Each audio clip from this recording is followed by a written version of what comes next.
तो सीधा आपको आदमपुर लिए चलते हैं, जहां पर गृह मंत्री अनिल विज जनता को संबोधित कर रहे हैं। देश में राजनीति ठीक चले, इस खरपतवार नामक आप पार्टी को जहां नजर आए वहां से उखाड़ कर फेंक।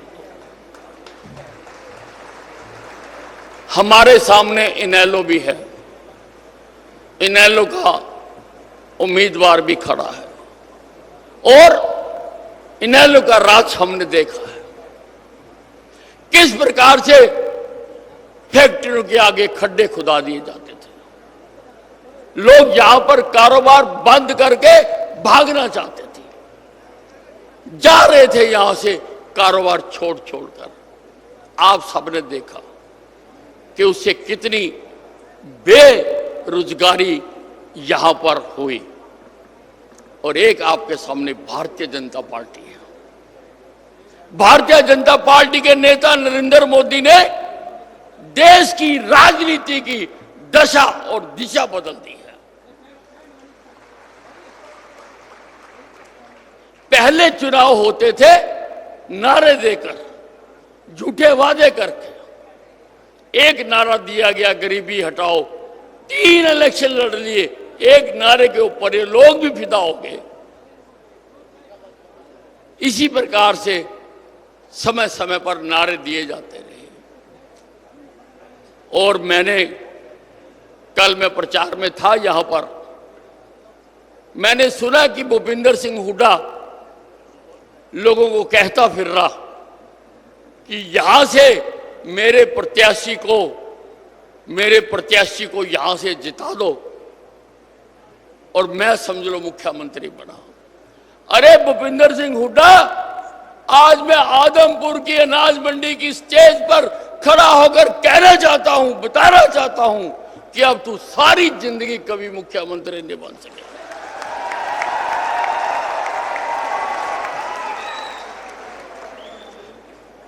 तेरे लिए तो जो कुछ तूने अपने राज में किया, जो तूने लूट मचाई, जो तूने किसानों, बोले वाले किसानों की सस्ती जमीनों को खरीदकर भूमि माफिया को दिया, तेरे खिलाफ जो केस चल रहे हैं, तेरे लिए तो हमने जेल में कमरा तैयार करा दिया।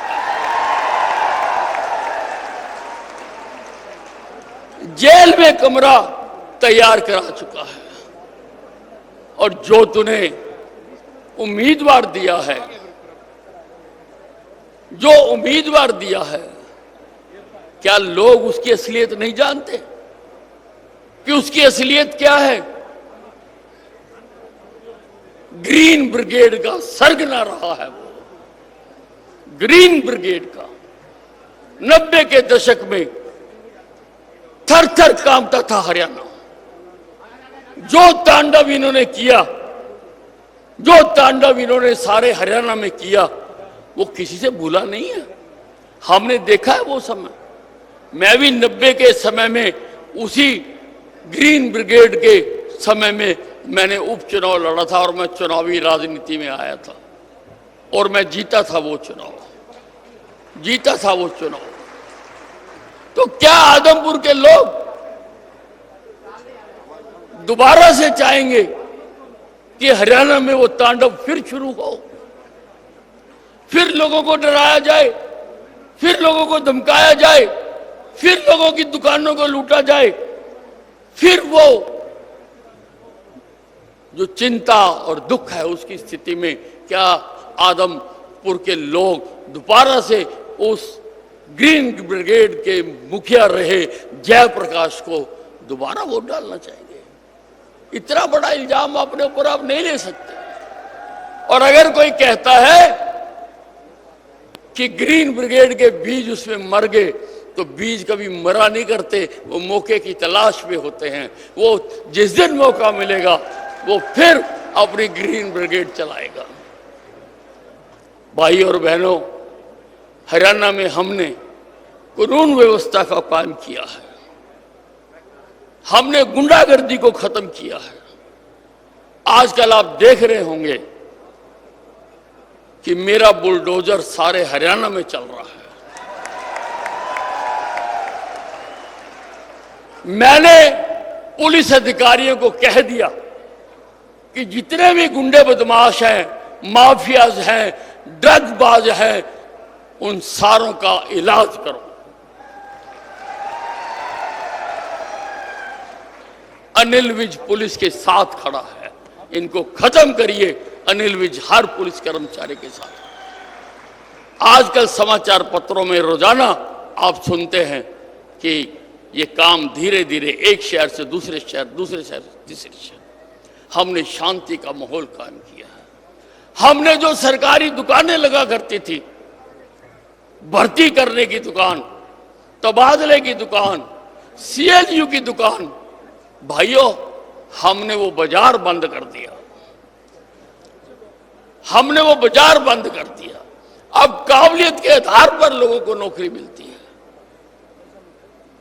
आज काबिलियत के आधार पर लोगों को नौकरी दी जाती है और काम आगे बढ़ाया जाता है। आज प्रदेश में शांति का माहौल है। ये जो मुख्यमंत्री जी बैठे हुए हैं, मैं 6 बार का एमएलए हूं भाइयों, 6 बार का। मैंने बहुत सरकारें देखी, बहुत सारे मुख्यमंत्री देखे हैं, पर मैंने ऐसा मुख्यमंत्री नहीं देखा जो दिन से लेकर रात तक केवल केवल केवल केवल केवल मैंने अपने प्रदेश को आगे कैसे बढ़ाना है। सारा दिन एक चिंता है कि मैंने अपने प्रदेश को आगे बढ़ाना है। यहां पर शांति व्यवस्था कायम करने की वजह से मुख्यमंत्री जी के 8 साल के समय में लगभग 1.5 लाख नए कारखाने यहां पर लगे, हजारों लोगों को रोजगार मिला है।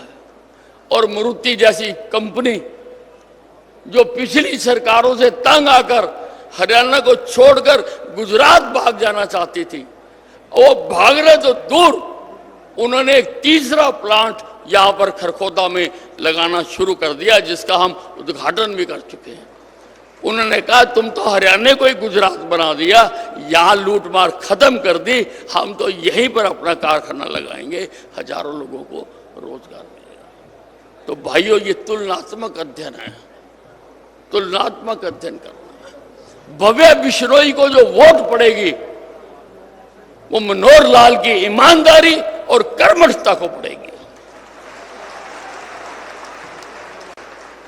भव्य बिश्नोई को जो वोट पड़ेगी वो नरेंद्र मोदी, जिसने आज हर भारतवासी का विश्व में सर ऊंचा कर दिया, विश्व में ऊंचा कर दिया। पहले हमें कोई पूछता नहीं था। अब रूस और यूक्रेन की लड़ाई होती है तो रूस का प्रधानमंत्री भी हमारे प्रधानमंत्री से बात करता है और यूक्रेन का प्रधानमंत्री भी हमारे प्रधानमंत्री से बात करता है। सीना चौड़ा हो जाता है कि आज हमारी बुक्कत है। पहले विदेशों में हमें कोई समझता नहीं था, आज हर भारतवासी की किसी भी देश में जाए लोग इज्जत करते हैं, सम्मान देते हैं। पहले पंजाब से उग्रवादी आते थे, मारते थे, चले जाते थे, हम केवल श्रद्धांजलि समारोह आयोजित करके अपने फर्ज को पूरा कर देते थे। लेकिन प्रधानमंत्री नरेंद्र मोदी के समय में उन्होंने उरी में घटना की, पाकिस्तान की सीमा के अंदर घुस के घर में जाके मारा, हमने घर में मारा। बालाकोट की घटना हुई तो अंदर जाकर एयर स्ट्राइक करके उनको उसका जवाब दिया। हमारा सीना चौड़ा होता है, इसलिए भाइयों फर्क पड़ता है, एक एक वोट का फर्क पड़ता है। इसलिए मनोहर लाल जी का वो काम करते रहे, नरेंद्र मोदी का जो वो काम कर रहा है उसको अपनी सहमति की मोहर लगाने के लिए ना केवल अपनी वोटें डालो, आपके जितने जानकार हैं उनके घर घर जाके कहो कि भाई अब की बार केवल भव्य बिश्नोई। आप सब टेलीफोन, मैसेज, व्हाट्सएप इस्तेमाल करते हो, मेरे कहने से अपने व्हाट्सएप पर लिखिए कि मैंने फैसला कर लिया, मैं भव्य बिश्नोई को वोट डालूंगा, आप भी भव्य बिश्नोई को वोट डालकर यहां से विजयी कराएं। और आपके जितने जानने वाले हैं उन सब तक वो व्हाट्सएप जाना चाहिए, और मुझे लगता है घूम फिर के वो मेरे तक भी आ जाएगा। मैं देखूंगा कि आदमपुर की जनता ने एक दिन में चुनावों को ऐसा कर दिया कि भव्य बिश्नोई हजारों वोटों से जीतेंगे, हजारों वोटों से जीतेंगे। धन्यवाद भाइयों। बहुत बहुत धन्यवाद अनिल विज जी का। मैं धन्यवाद करता हूं अनिल विज जी का, जिन्होंने विस्तार से आपको सभी बातें बताने का काम किया। अब मैं आपके बीच में और आपके नेता चौधरी कुलदीप बिश्नोई के बीच में ज्यादा समय नहीं लेते हुए, तो फिलहाल जिस तरीके से आपने गृह मंत्री अनिल विज को सुना, जहां पर उनके द्वारा पक्ष में वोट डालने की अपील भी की गई है और साथ ही साथ कांग्रेस पर भी निशाना साधा गया है, तो वहीं दूसरी तरफ आप दूसरी तस्वीर देख पा रहे हैं। आम आदमी पार्टी का रोड शो लगातार जारी है। तो पहली तस्वीर में बीजेपी की जनसभा, आप सीधी तस्वीरें वहां से देख रहे हैं, तो वहीं दूसरी तस्वीर भी आप लाइव देख रहे हैं। आम आदमी पार्टी की तरफ से भी रोड शो हो रहा है, जहां पर भव्य रोड शो यहां पर निकाला जा रहा है। तो आपको बता दें कि भारी संख्या में लोग यहां पर भी मौजूद हैं। तो इस वक्त की अहम जानकारी, ये दो तस्वीरें अपने आप में बहुत ज्यादा महत्वपूर्ण है, क्योंकि आपको बता दें कि परसों ही वोटिंग होनी है और उससे पहले आखिरी प्रचार प्रसार का आज दिन है। शाम 5 बजे प्रचार प्रसार थमने जा रहा है और उससे पहले ही तीनों पार्टियां लगातार अपना दमखम यहां पर दिखा रही हैं। तो बीजेपी की जनसभा में भी भारी संख्या में लोग एकत्रित हुए हैं। मुख्यमंत्री मनोहर लाल, गृह मंत्री अनिल विज, कुलदीप बिश्नोई, भव्य बिश्नोई, सभी लोग यहां पर उपस्थित हैं। उप मुख्यमंत्री भी यहां पर मौजूद है और साथ ही साथ दूसरी तस्वीर में आप देख पा रहे हैं, जहां पर आम आदमी पार्टी की तरफ से रोड शो हो रहा है। तो आपको बता दें कि आम आदमी पार्टी भी अपना रोड शो कर रही है। हर एक पार्टी की तरफ से तैयारियां जोरों शोरों से देखने को मिल रही है। तो देखिए, सीधी तस्वीर आप देख पा रहे हैं आदमपुर से। अब आदमपुर की तस्वीर आपको दिखा रहे हैं, जहां पर अब आपको बता दें कि उपचुनाव का प्रचार लगातार जारी है और आज अंतिम दिन है। तो इस वक्त की अहम जानकारी है। आदमपुर से सीधी तस्वीर आप देख रहे हैं। आपके चौधरी कुलदीप बिश्नोई जी से प्रार्थना करूंगा वो आए और भव्य जीत के लिए आप सब साथियों से प्रार्थना करने का